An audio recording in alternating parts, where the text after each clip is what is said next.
Nous avons regardé dimanche dernier, Anthony nous a parlé de la vie éternelle, nous expliquer ce qu'est la vie éternelle. Je voulais faire la suite aujourd'hui avec le verset 12 où Paul parle de saisir, la deuxième partie de verset 12, saisir la vie éternelle.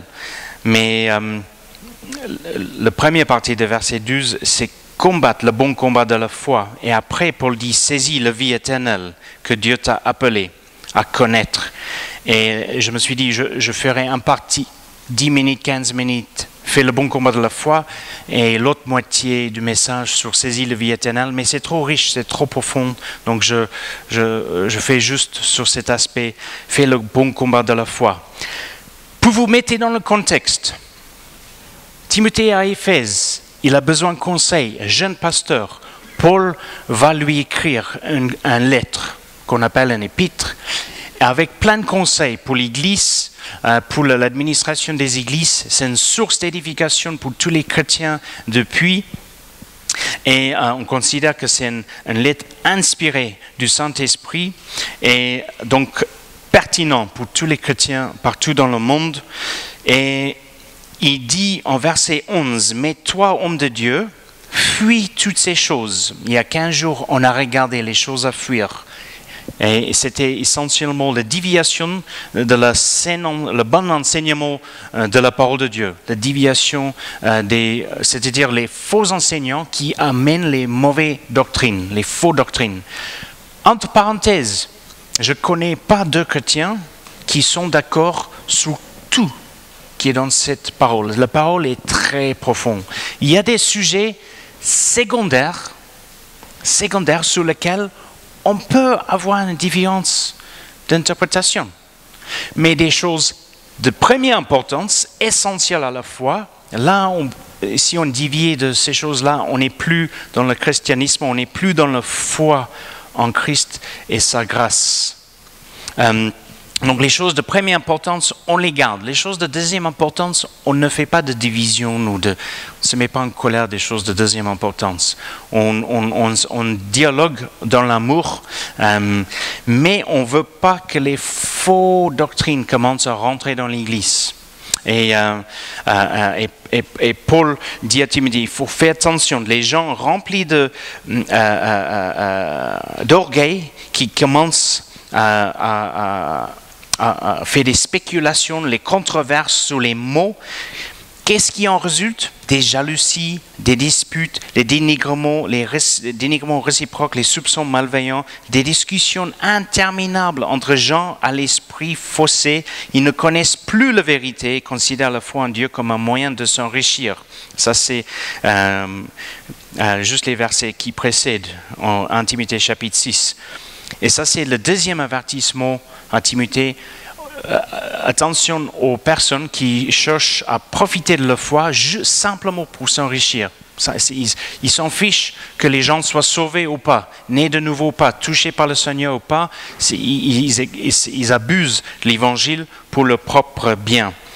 Toi, homme de Dieu, fuis toutes ces choses et recherche ardemment la droiture, l'attachement à Dieu, la fidélité, l'amour, la persévérance, l'amabilité. Ce sont des biens spirituels. Les biens spirituels qui ont une valeur inestimable. Après, on arrive à ce verset 12 que nous allons regarder ensemble ce matin. Combat le bon combat de la foi.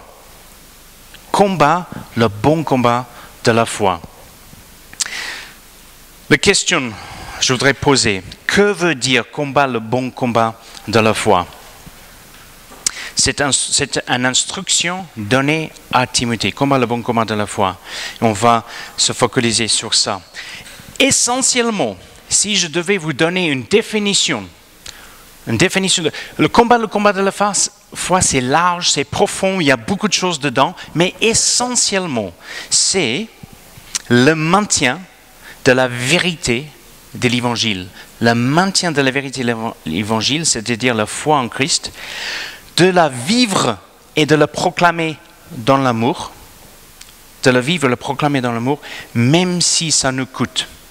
Je répète, de combattre le bon combat de la foi, essentiellement, c'est le maintien de la vérité de l'Évangile, de la vivre de le proclamer dans l'amour, même si ça nous coûte. En d'autres termes, l'ancre de notre vie est fermement dans la vérité de la parole de Dieu. Quand les tempêtes viennent, les vagues viennent, les moments de doute, on tient ferme, on tient bon, on tient à la vérité de l'Évangile. Quand les épreuves viennent, ou même l'opposition dans des formes différentes, nous restons fermes dans la vérité de la parole de Dieu. Et je mène ma vie, nous menons nos vies en conséquence de cette vérité.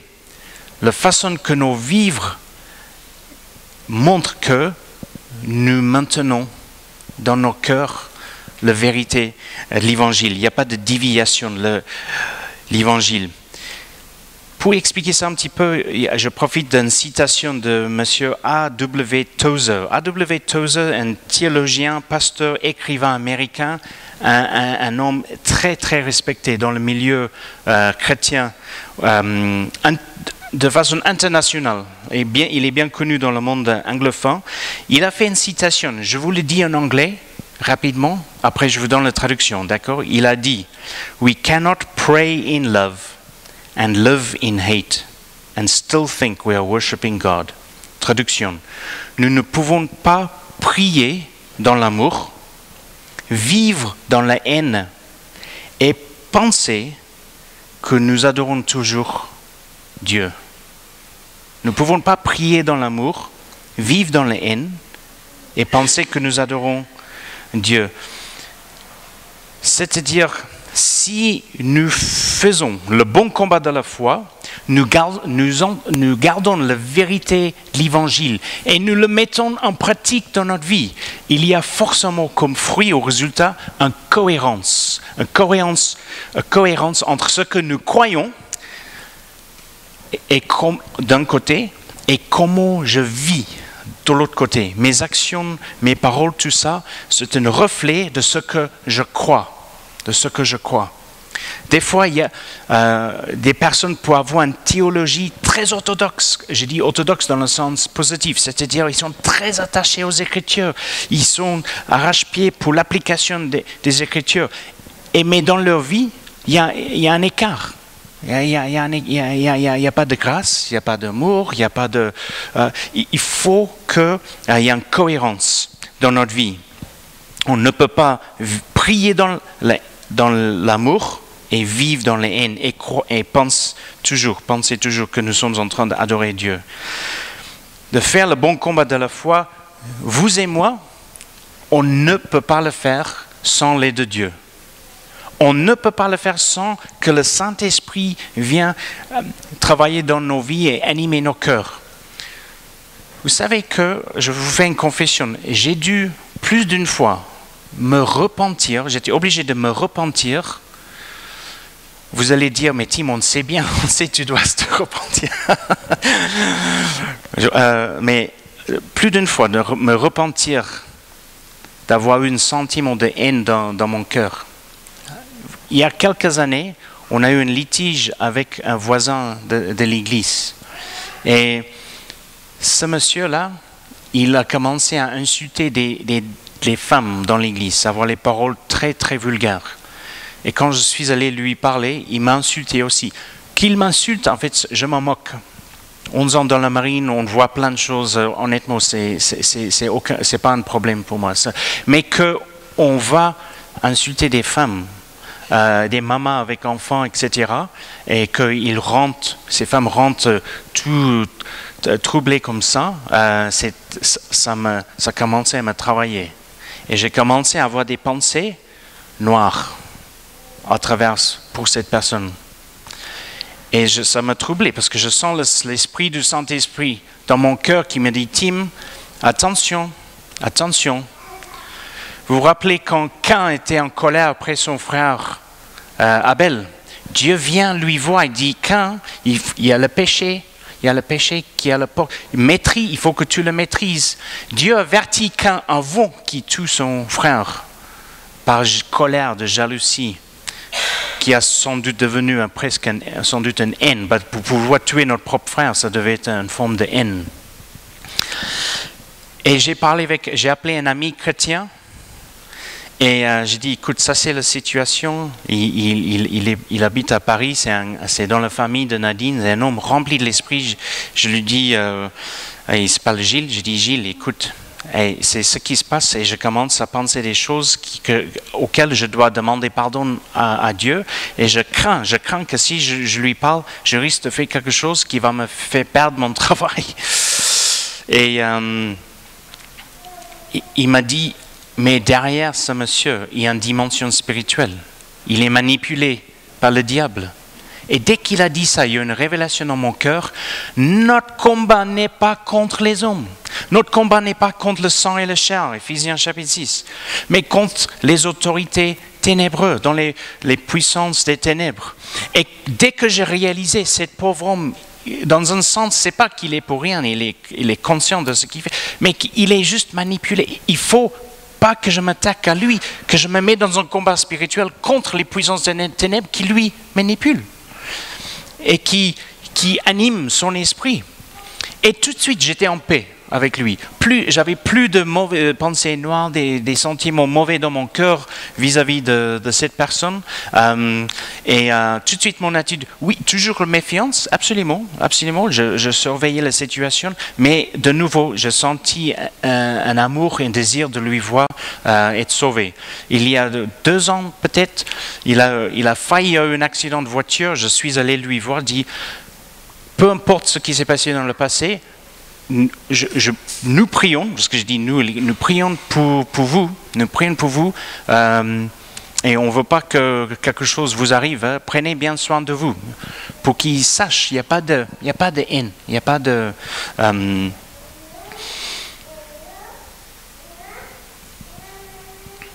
Si nous voulons vivre pleinement pour Dieu, si nous voulons dire, comme Paul a dit, Actes chapitre 20, verset 24, Paul dit, « Ma vie m'importe peu. Je ne lui accorde aucun prix. Mon but, c'est d'aller jusqu'au bout de ma course et d'accomplir pleinement le service que le Seigneur m'a confié, c'est-à-dire de proclamer l'Évangile, ce message de la grâce de Dieu. » Génial, hein? C'est Actes 20, verset 24. Si nous avons ce désir-là, probablement, notre vie ne sera pas un long fleuve tranquille. Déjà, même pour les non-croyants, la vie n'est pas... Pour qui sur la terre, la vie est un long fleuve tranquille. On passe tous, hein, le soleil brille sur les croyants, les non-croyants. Quand il pleut sur les croyants, les non-croyants. Nous passons tous par les épreuves de la vie. Notre vie sur terre a radicalement changé après la chute d'Adam et Ève dans le jardin d'Éden. Et la vie sur terre a changé, les conditions humaines ont changé. On vieillit, le corps meurt. Mais c'est pour cela que nous avons besoin de Jésus. Il est venu il y a 2000 ans, pas seulement pour mourir sur une croix pour nos péchés, mais il avait tout un ministère qui est entier. Son ministère, il a dit en Luc chapitre 4, parce qu'il m'a oint, Dieu l'a choisi pour annoncer une bonne nouvelle aux pauvres. Pauvres au sens matériel et pauvres spirituel. Il m'a envoyé pour guérir ceux qui ont le cœur brisé. Beaucoup de gens ont le cœur brisé. Ils ont besoin de pardon de leurs péchés, mais ils ont aussi besoin de pansement pour leur cœur brisé. Pour proclamer aux captifs la délivrance.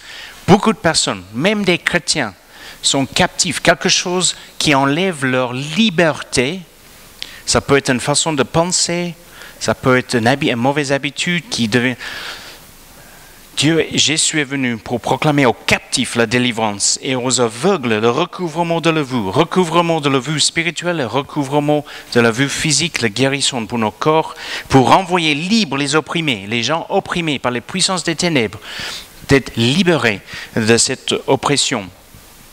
Le ministère de Jésus rétablit beaucoup de ce qui était perdu dans le jardin d'Éden. Pas tout. Le mort physique est toujours là. Mais comme Anthony nous a dit dimanche dernier, dès qu'on place notre foi en Jésus, on a tout de suite la vie éternelle. Tout de suite, la vie éternelle, spirituellement. Notre corps va mourir, mais notre esprit a la vie éternelle. Mais même cette mort-là sera vaincue quand Jésus revient, la mort physique. combat, le bon combat de la foi.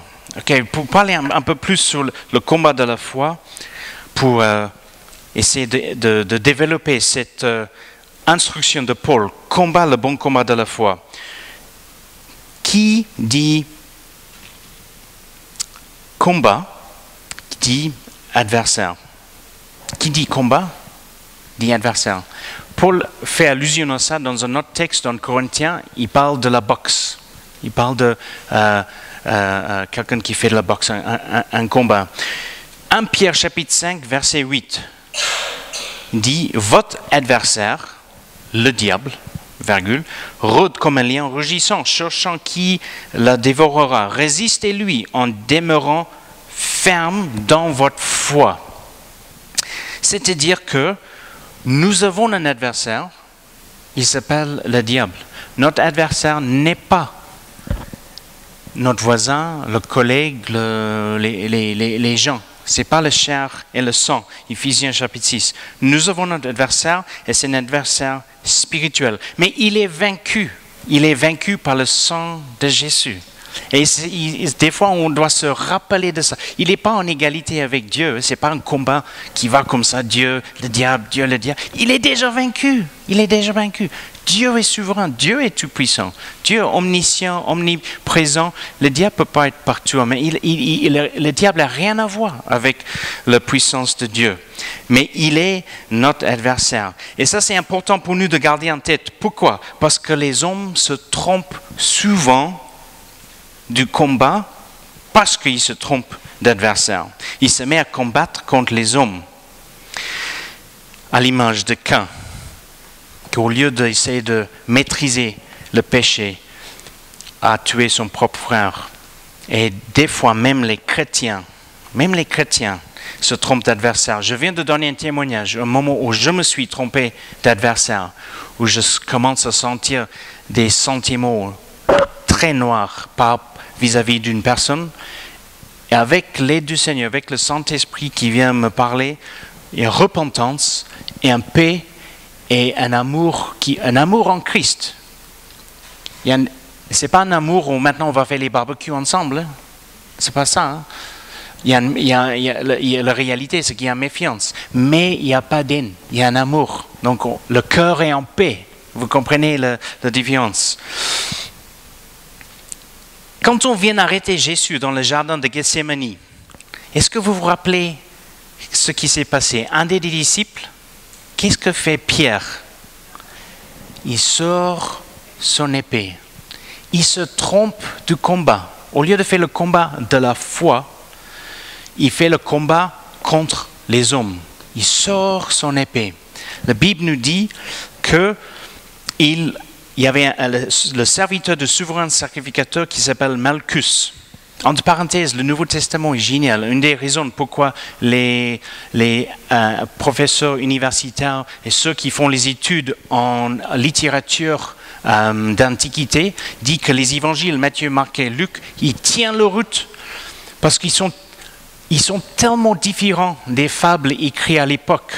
Il y a 2000 ans, quand on écrivait les romans, etc., c'était un peu comme ça. Il y avait un style à écrire les choses. Les Nouveaux Testaments, on marque les temps, les lieux, les prénoms des personnes, plein de détails. C'est tac, ça s'est passé. C'est une narration de détails qui s'est passé. Et c'est une des raisons pourquoi beaucoup d'intellectuels qui font les études en littérature, l'ancienne littérature, même des intellectuels non croyants, disent que les évangiles sont authentiques. Ils ne croient pas forcément que Jésus s'est ressuscité des morts. Ça, ils ne font pas de foi pour croire que Jésus est ressuscité des morts, mais que ce qui est écrit est authentique. Pas falsifié, pas imaginé, c'est pas mais enfin bon, bref, je ferme la parenthèse. Il coupe l'oreille de Malchus. Jésus, que dit Jésus? Remets ton épée dans le fourreau. Remets ton épée. Ne boirai-je pas le coupe que le Père m'a donné à boire? C'est-à-dire, toi, tu veux se battre presque contre la volonté de Dieu. C'est la volonté de Dieu, c'est écrit. Il faut que je passe par là. et tu veux lutter contre la volonté de Dieu. En plus, c'est le mauvais combat, c'est contre les hommes. Jésus qui guérit. Complètement autre approche. L'homme qui veut sortir son épée, schlac, Jésus qui guérit l'oreille. Ça ne peut pas être un paradoxe plus flagrant ou une différence d'approche plus flagrant. Et des fois, nous en tant que chrétiens, il y a eu des moments dans ma vie, je veux sortir mon épée au lieu d'avoir l'approche de Jésus. Beaucoup de jeunes ont le petit bracelet. What would Jesus do? Que ferait Jésus dans cette situation, dans notre vie au quotidien? Que ferait Jésus? Comment Jésus aurait réagi? Des fois, on oublie de se poser la question. Des fois, j'oublie.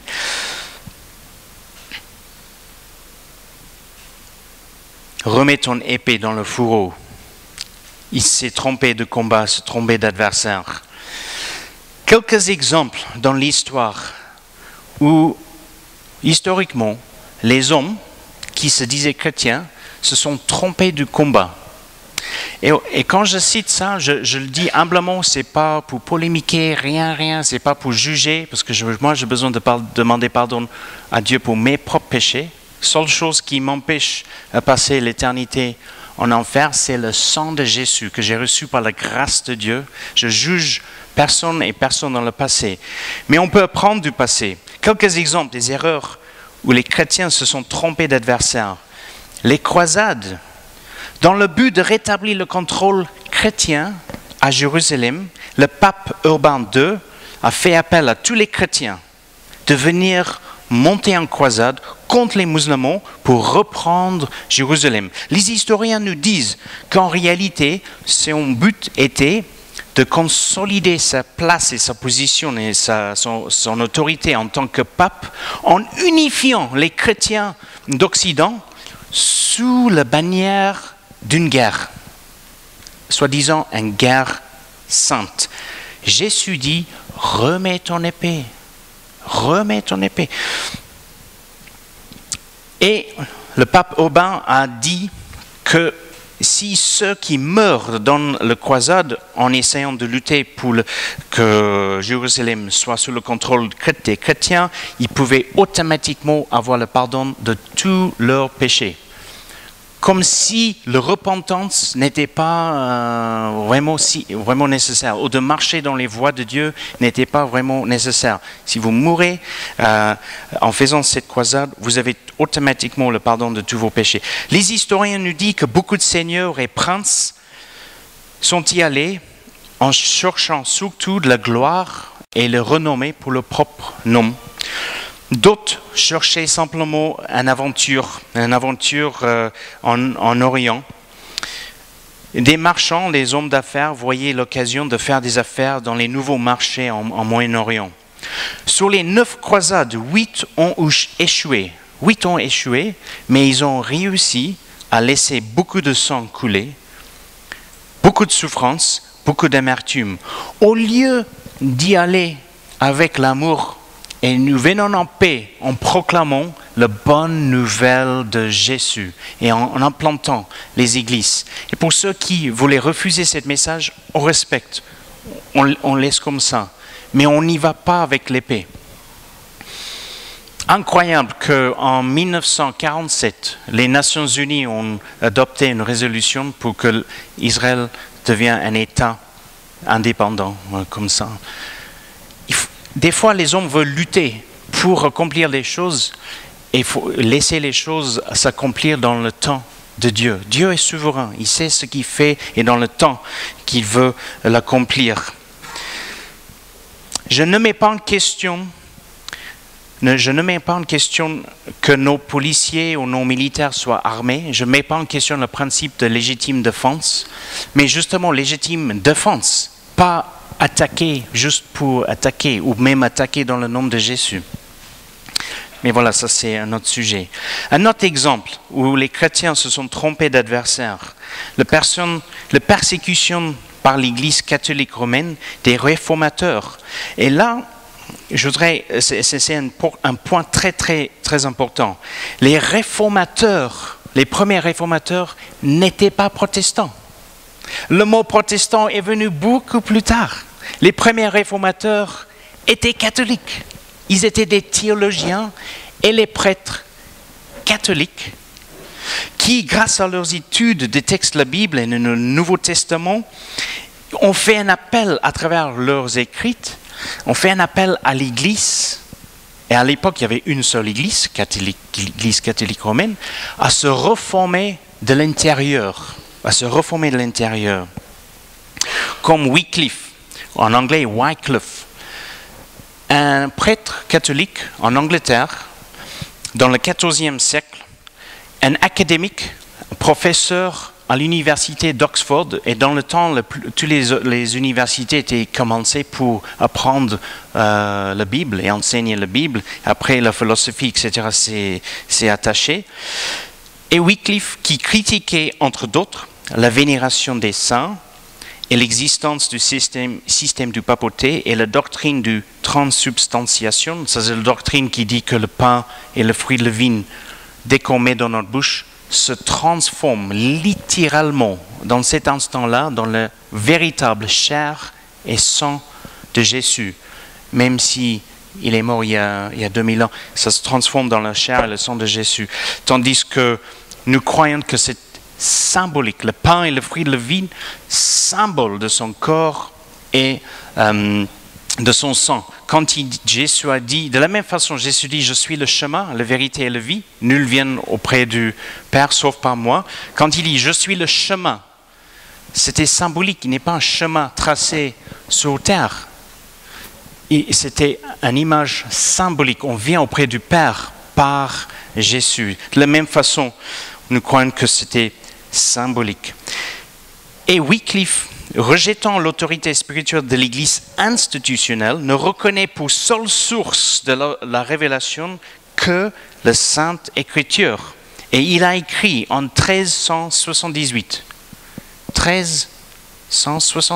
c'est il y a longtemps, il a écrit « Ce n'est plus l'interprétation de l'Écriture qui doit être conforme à l'enseignement des pères, entre parenthèses, la tradition, mais l'enseignement des pères, la tradition, doit être jugé à la lumière de la Sainte Écriture. » Incroyable!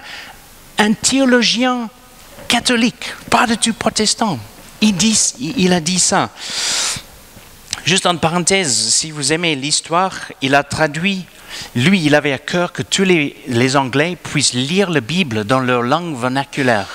Et il a traduit le Vulgate, qui est la Bible écrite en latin à l'époque, il l'a traduit en anglais. Et il a essayé de le faire copier le maximum nombre de copies pour distribuer. Il a fait ces traductions 140 ans avant que Luther a traduit la Bible en allemand pour les Allemands.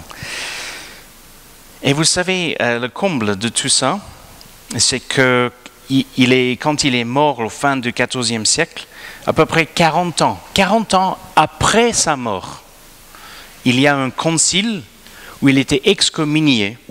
Et quand l'Église, à l'époque, excommuniait quelqu'un, c'était une façon de dire, cette personne est privée de la grâce de Dieu, il ne peut pas avoir la vie éternelle en paradis avec Dieu. 40 ans après sa mort, il est déjà mort. Les hommes ont dit, nous décidons maintenant que nous avons jugé qu'un tel ne peut pas recevoir la grâce de Dieu. Il faut faire le nécessaire, vous le mettez de l'autre côté. Pas comme si c'était plus Dieu qui jugeait. Et comme si on pouvait juger ce qui s'est passé dans le cœur des hommes avant qu'ils meurent et ce qu'ils disent à Dieu eux-mêmes. Heureusement, ce n'était pas tous les catholiques de l'époque. Beaucoup de catholiques, beaucoup de prêtres annonçaient la bonne nouvelle de Jésus et ont fait beaucoup de bien. Beaucoup de bien. Et beaucoup d'entraide, beaucoup de miséricorde et d'aide avec nourriture, toutes sortes de choses pratiques faites par beaucoup de catholiques dans le monde entier. Et c'est important que nous, les protestants, on n'a pas une vision de l'histoire qui est juste d'un côté. On regarde juste la persécution et pas ce qui était bien. Beaucoup de Comme je dis, les réformateurs étaient catholiques. Ils n'étaient pas, le terme protestant est venu beaucoup plus tard. Mais l'Église institutionnelle, pas l'Église, les membres, l'Église institutionnelle ne voulait pas cette réforme. Rapidement, parce que je vois, j'ai d'autres exemples, et j'ai plus le temps.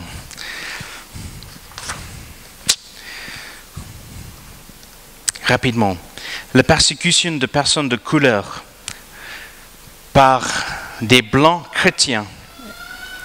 Et je prends par exemple des Africains aux États-Unis et leur traitement, même quand l'esclavage a été aboli, la façon qu'ils étaient traités. Pendant longtemps, ils n'avaient pas les droits. Et moi, vous savez, je viens d'Afrique du Sud. L'apartheid, un pays protestant, où l'apartheid a été mis en place en 1948. Une forme de discrimination basée simplement sur la couleur, la peau des gens. Cette année, nous fêtons ou nous honorons l'anniversaire de la mort de Martin Luther King, un pasteur baptiste aux États-Unis, africain, qui, inspiré par les Écritures, a compris qu'on est égaux devant Dieu. Comme Galates 3, verset 28, il n'y a plus ni juif ni non-juif. Il n'y a plus ni esclave ni homme libre. Il n'y a ni homme ni femme. Unis à Jésus-Christ, vous êtes tous un. Vous lui appartenez. Vous êtes la descendance d'Abraham et donc aussi les héritiers et des biens que Dieu a promis à Abraham.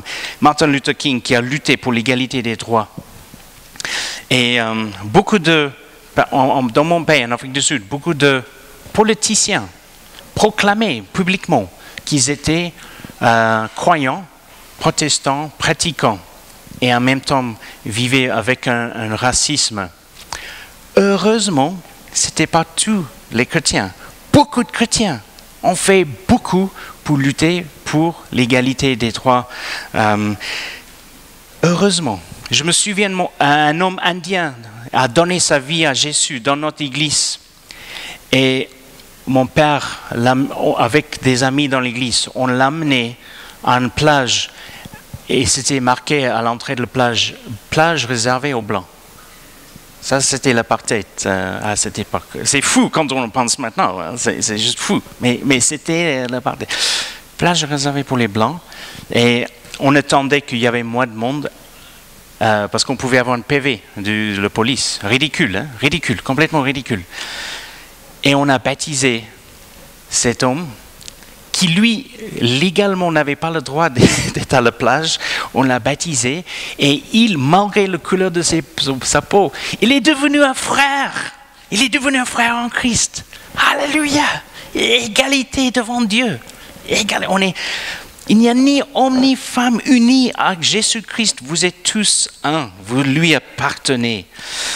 Mauvais combat. C'est tromper d'adversaire.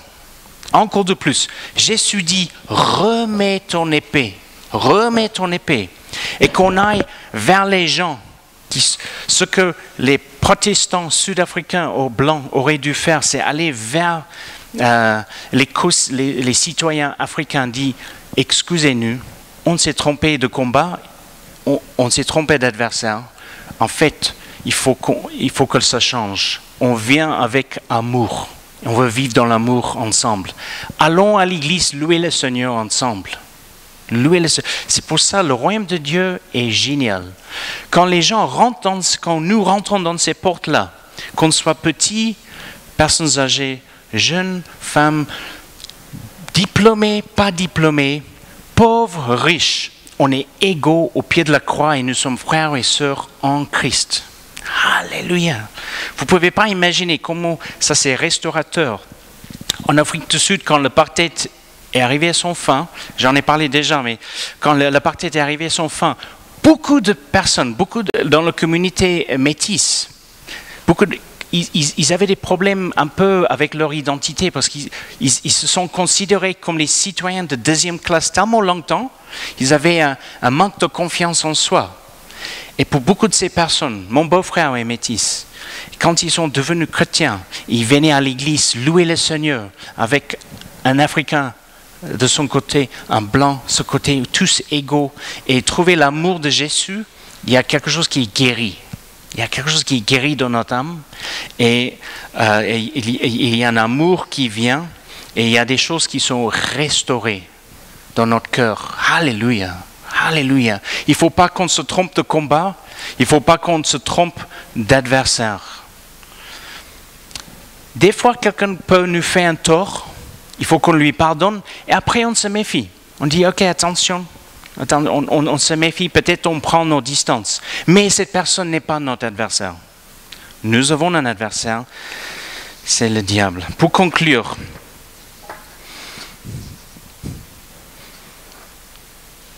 Jésus a dit, à ceux-ci, tous connaîtront que vous êtes mes disciples, si vous avez de l'amour les uns pour les autres. Il n'a pas dit si vous dites vous êtes catholique, vous dites vous êtes protestant, vous dites vous êtes protestant évangélique, vous dites vous êtes chrétien, protestant évangélique fantastique, si vous dites que vous êtes pentecôtiste, vous dites que vous êtes charismatique. Non, il a dit si vous avez l'amour l'un pour le peu importe par nos actes, qu'il y a une cohérence entre ce que nous croyons et comment nous vivons. Il y a une cohérence. Ça, on fait le combat de la foi. On maintient les vérités de l'évangile, on le vit, on le met en pratique dans notre vie, on le proclame avec amour, pas avec l'épée. On le proclame avec amour.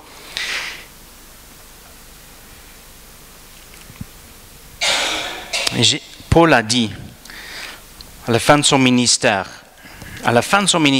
il dit, le moment de mon départ approche.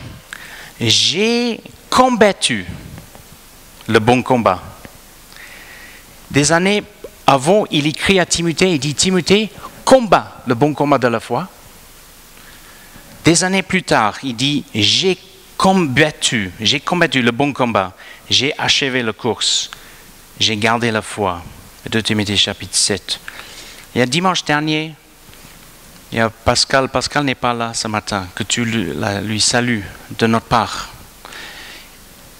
Elle fait un traitement d'immunothérapie. Elle lutte contre un cancer.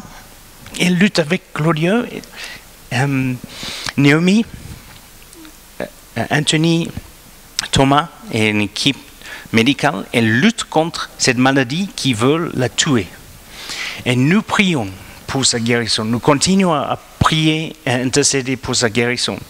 Et dimanche dernier, tout discrètement, elle se met à la table de la librairie en service pour l'Église, pour servir le Seigneur, sans chercher la reconnaissance d'aucun homme, sans dire, me voilà, il faut que quelqu'un me remercie, juste pour le Seigneur, malgré ce combat personnel qu'elle fait, elle fait le combat de la foi. Elle est en train de faire le combat de la foi. Et nous voulons faire le combat de la foi avec elle, avec amour. Si vous avez à cœur d'apporter un repas un soir, juste allez chez Claudia Pascal apporter un repas. Juste les bénir, juste les aider. Envoyer un texto avec un verset biblique. Pascal est un héros pour moi. Elle est un exemple. Elle est incroyable. Grâce à l'obéissance de Paul et tous les apôtres et beaucoup de chrétiens qui nous ont précédés, les chrétiens qui nous ont précédés dans chaque génération, grâce à leur obéissance, grâce qu'ils ont fait le bon combat, nous sommes les bénéficiaires. Il y a des victoires, ils ont gagné pour nous, que nous n'avons plus besoin d'essayer de gagner. La traduction des Écritures en français et que la distribution libre de la parole de Dieu, ça c'est grâce à des combats qui étaient faits par les réformateurs, après les imprimeurs et les chrétiens qui sont allés, les missionnaires qui sont allés d'Europe en Afrique, pas pour pratiquer le racisme, mais pour apprendre la langue de ces Africains, pour pouvoir traduire la Bible dans leur langue. C'est des hommes et des femmes qui sont allés en Afrique avec les épées dans le fourreau et le cœur rempli d'amour. Leur cœur rempli d'amour. On va apprendre la langue, traduire les écrits. Ils ont fait le combat de la foi et nous sommes les bénéficiaires. Ce bâtiment était construit par ceux qui étaient là avant que je sois là. grâce à les combats qu'ils ont faits, on est des bénéficiaires. Et il y a une génération qui vient après nous. Et nous voulons faire le bon combat de la foi dans notre temps. Amen. Amen. Je vous invite à vous lever.